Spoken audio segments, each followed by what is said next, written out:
Hi guys, back again with another video. Now this time I'm talking about sensory issues. Now, from what I understand, most people when I've brought up sensory issues with autism, they think it means things straight away like touch, textures, which is, I suppose, the more common sensory issue that most people are aware of when it comes to people with autism. But it's actually quite a larger field for discussion. Anyway, as usual, before I get into it, I'm just going to make a mention. If you like the content, you want to see more, then view my profile, follow me on TikTok, subscribe to my YouTube channel, leave a like, a comment, questions. There we are. Right, I'll get straight into this one. Now, sensory issues. Let's start with the first one, the most obvious one, which is touch. Now, people with autism may have a sort of hypersensitivity to lights, sounds, smells, and textures. So, for example, sometimes with me, just my fingertips, they feel a bit rough, or think they feel rough, and then I feel like I need to wash them. I need to cool them down. I need to make them less. I need to reduce that texture. I need to make them feel smoother. So I'll wash them. One of my brothers, he had a similar issue with his fingertips, and he developed the habit where he would put his fingertips in his mouth to try and get rid of that texture. But when it comes to textures or the sense of touch, it can be anything with a hypersensitivity to that, like certain fabrics like clothes, which can make it kind of difficult then for people with autism when, say it's cold and they need a coat. One of my brothers, exactly the same thing actually. We have to convince him every day that when it's cold, he's got to have a coat on. And he keeps saying, I hate coats. I don't like the feel of coats. Their fabric or their bulk, I don't know which one it is, he won't explain. But he doesn't like it. So we have to push him though to wear one because it's important when it's cold. So he doesn't get ill. Then it's things like sounds. Another one of my brothers, not so much now these days, he's gotten really into music and heavy music. I think we kind of used heavy music as a sort of therapy for him so he could get used to loud sounds, because when he was younger, walking along the street, if a bus went by, he'd freeze on the spot and he'd cover his ears. He can't deal with it. And sometimes now actually, if it's multiple voices at once, it'll overstimulate him. He'll get really, really emotional. He'll get frustrated, angry. He might have an outburst. It's just something that he can't help. And sometimes with me as well, I might snap at someone if I got too many voices going on at once, because I can only really focus on one.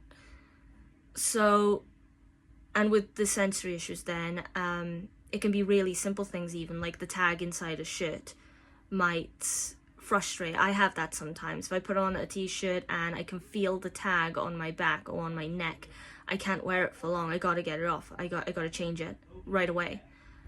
Certain fabrics, certain types of jumpers, I can't stand the feeling of. Socks.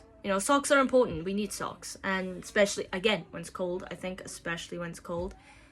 But I struggle with socks. I can't stand them. I can't stand the feel of them. So, I never have. And that kind of leads to some funny situations though, I'll admit, when my brothers find me annoying, like when I'm trying to be annoying on purpose, and they might throw their socks at me because they know I'll leave. But, which, fair dues. I mean, it's a method. But then it's like all different kinds of things can be that issue, or sometimes someone touching them. The oldest of my brothers, he's not a hugger. He can't hug people. He has hugged people, like he's hugged our mother or myself when something really sad has happened, when someone's really upset, because he cares. Like I said, even if he doesn't show it, he really does care. So, and he knows that most people find that comfort, so even though he feels it uncomfortable, he'll still give a hug. And things like that. And only with people he's comfortable with is he alright with like holding hands or messing around, or like he'll give our youngest brother a piggyback, that kind of thing. But for lots of people with autism, especially when they got like a high hypersensitivity, even just a light touch on the shoulder can make them feel uncomfortable or cause them discomfort. You know, it's not always a bad thing. There are positives and stuff to sensory issues. I mean, sometimes they can be kind of helpful because, or I suppose sometimes they might be tied to allergies, things like that, which is then, you know, good. I mean, you're going to avoid it, aren't you? So, but it's also things sometimes like light.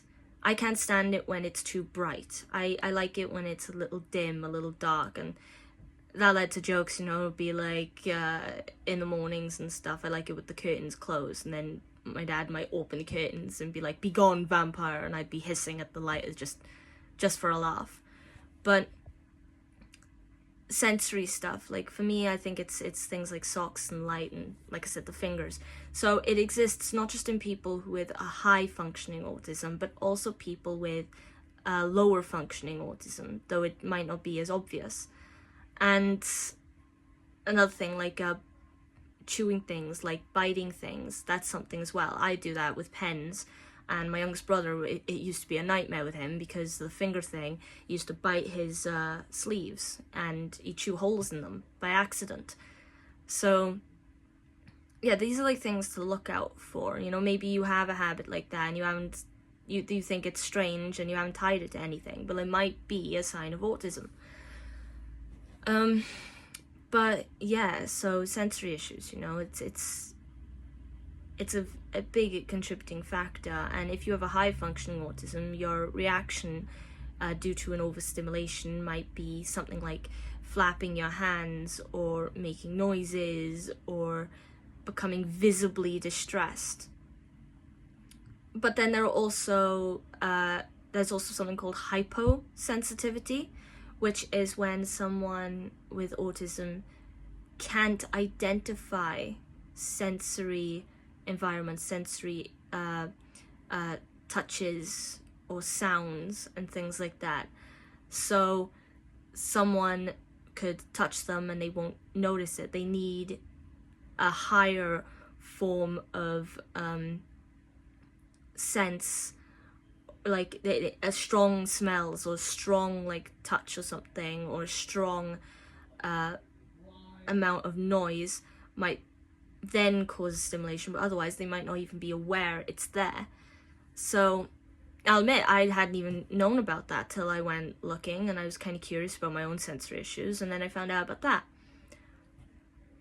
But then there's another form of sensitivity which is quite interesting. I can't remember for the life of me what the term is, but essentially the idea is if someone with autism might have this, where it's not so common, where they seek out sensory environments. So instead of becoming discomforted, or instead of shying away from or becoming oblivious to sensory to senses like touch, smell, lights, sounds, they might actually seek them out, which would involve something like standing really, really close to a person, where you, which I can understand for someone without autism might, if you're in that situation, might feel uncomfortable, but they're not doing it to make you feel uncomfortable. They just have this part of them that is seeking out some sort of sensory stimulation, and so standing close to someone might activate that, you know, because they're in proximity to them, or actually seeking out loud environments or loud sounds. Now, talking about that makes me curious if maybe I have that to some degree, because I think I've mentioned I can't stand it when it's quiet, when it's silent. I need boisterous environments. I need something like that, some activity going on. And one of my brothers, he has a tendency that when he's excited or when he's talking about something, he has no awareness of personal space. He will stand really, really close to my shoulder or to my face, and it's because I live with him that, you know, to me it's fine, it's normal, but I can understand that some people might find that uncomfortable. But just be aware that if it is someone with autism, it's not them being uncomfortable. Be gentle about it. Just explain to them, oh, excuse me, if it does make you uncomfortable, just be, excuse me, could you just take a step back for a second? It's just I'm feeling a bit claustrophobic or a bit pressed, you know. Explain to them you're stressed, and they'll be like, oh, I'm sorry, I wasn't even aware I was doing it. So yeah, so if you hear about sensory issues with autism, keep in mind that is a lot more complicated than just touches or tastes. Sometimes they might even just find it difficult to identify senses within themselves, by which I mean like pain or hunger. I have quite a high pain threshold, which I've only learned from like numerous klutzy falls or messing around on the playground, that kind of thing. But one of my brothers, again, he can't identify when he's genuinely hungry or not. So he tends to eat all the time. He's convinced he's always hungry, but he's not. And we have to then keep an eye on what he eats and keep an eye on how much he's drinking, how much he's eating, and tell him no, which sometimes he can't deal with because he's convinced he's hungry. And I've met a woman recently who explained that with her, 'cause she found out she had autism recently, it's drinks. She could have a drink and it will sit there for all of an entire day and she won't drink it, or she'll drink a little bit and she'll forget it's there. Sometimes she's gone days without drinking because she hasn't even clocked that she's thirsty. And then when she is, she has to drink, but it has to become a conscious act because she knows you need to drink to survive. So if it's something as extreme as that, don't worry, don't fret about it. It is normal, and there are loads of types of different kinds of methods and therapies, as there is with any field of autism, that can help you overcome that or control it. So yeah, I think that's all I got to say about sensory issues at the moment. But and like I said, if you like the content, you want to follow, then follow, subscribe, comment, like, questions, again, questions. And I will be back with another video, which I think I will talk about becoming heightened emotion when it comes to autism, because that plays into almost everything I've talked about so far in my videos. So I'll see you then. Till then, have a great day, have a great night, whatever time it is, and I hope this helps. See you!